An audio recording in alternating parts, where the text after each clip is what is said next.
Ya revela na News Team el nuevo jefe del Port Police Division Jezreel Gesulgon que ta está rampante el mga fixers na pantalan lokal. Este el mga persona envuelto na venta de mga recycle ticket que de más reciente ya confisca el personajes. Según con Gesulgon, observando na mga ticket que yaman recycle lang otra vez con este onde ya hace lang con este pilit usando un plastic tape. Con el mga recycle ticket, ta vende na mas caro presyo. Pag dinaan nila sa entrance natin, by merely looking at it, kasi maraming taong dumadaan, di ba? Parang legitimate or ticket siya talaga for that specific trip. Pero kung scrutinize mo, hindi pala siya recycle ticket siya. Dinudugtong nila ng tape sa likod. So yun, dumadami yung pasahero sa loob, dumadami yung tao.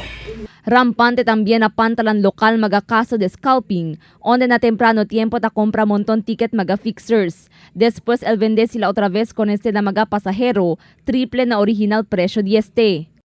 Ang tawag dito is scalping, yung bumibili sila ng maramihang ticket and then pag naubos na yung ticket for a specific trip, binibenta nila ng doble or even times 4 the maximum sa investigation namin. And this is happening sa labas naman ng port kasi doon ang bintahan eh. So actually, it's not na dito sa amin, pero affected kasi yung loob ng pier. Unang-una, pag dumami sila dito kasi mas marami yung tickets na nabenta, nakuha nila. So, mag-i-excess yung passenger ng barko. Según na Port Police, mayoría del mga pasahero con quien sila puede man entrevista no hay según idea acerca na trabajo di este mga fixers. Mismo mga shipping line según sabe acerca al presensya de mga fixers na pantalan lokal. Tiene ya según lead el autoridad acerca la identificación del mga fixers, tao pera di ila mal aktividad na pantalan lokal. Hinihingi lang namin yung footage kasi may mga CCTV naman dyan.